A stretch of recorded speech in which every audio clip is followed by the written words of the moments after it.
On September 25, 2025, a 15-year-old from Hyattsville, Maryland, stood before a D.C. juvenile court, pleading guilty to felony assault, robbery, and attempted robbery.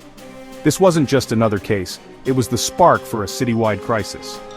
The crime happened in the early hours of August 3rd, when Edward Korestein, a former government staffer, and his partner were attacked in Logan Circle. Korestein shielded his partner, facing a group of teens alone. He was brutally beaten, left bloodied on the sidewalk. The attack's brutality and Korestein's government ties made headlines and fueled public outrage. A photo of Korestein's battered face went viral, igniting a national debate about DC's rising crime. The image became a symbol, one that demanded action from the highest levels of government.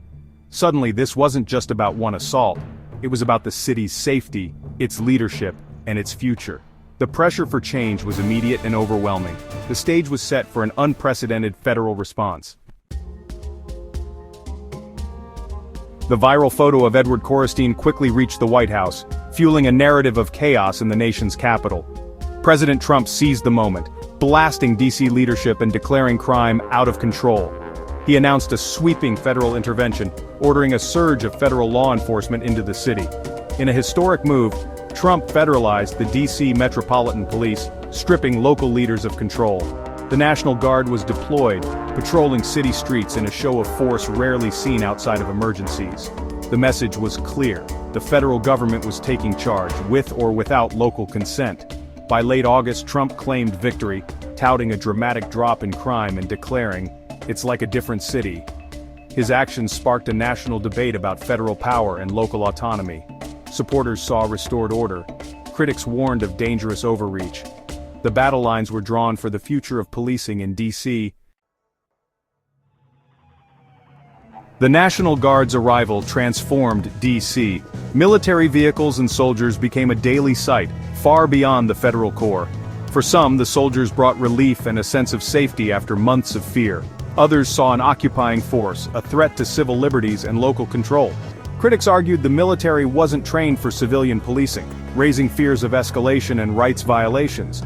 The federalized D.C. Safe Task Force, combining National Guard, FBI, DEA, and police, launched aggressive patrols and crackdowns. The approach was unapologetically tough, prioritizing arrests and order. The strategy's impact was immediate. Crime hotspots saw a surge in law enforcement. The model soon spread, with similar federal task forces deployed in other cities.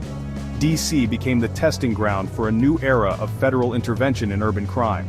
The city's identity, and its autonomy, hung in the balance. As troops patrolled D.C., Congress moved to reshape the city's justice system.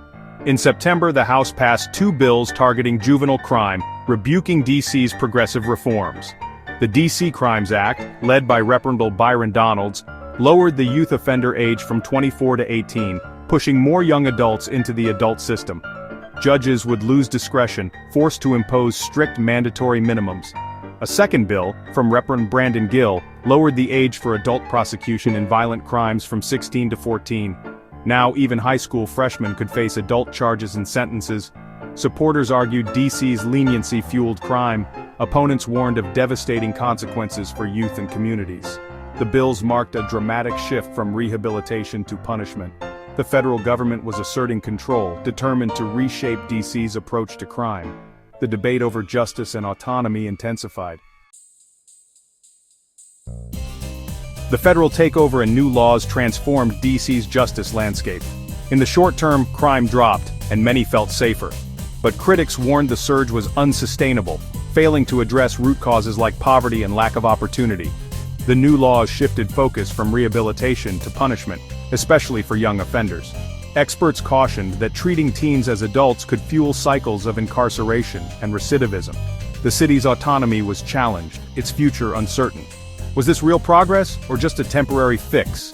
The Korestein case became the catalyst for a fundamental power shift in the capital. D.C. now stands at a crossroads between federal control and local reform, order, and freedom. The legacy of this new era remains to be seen.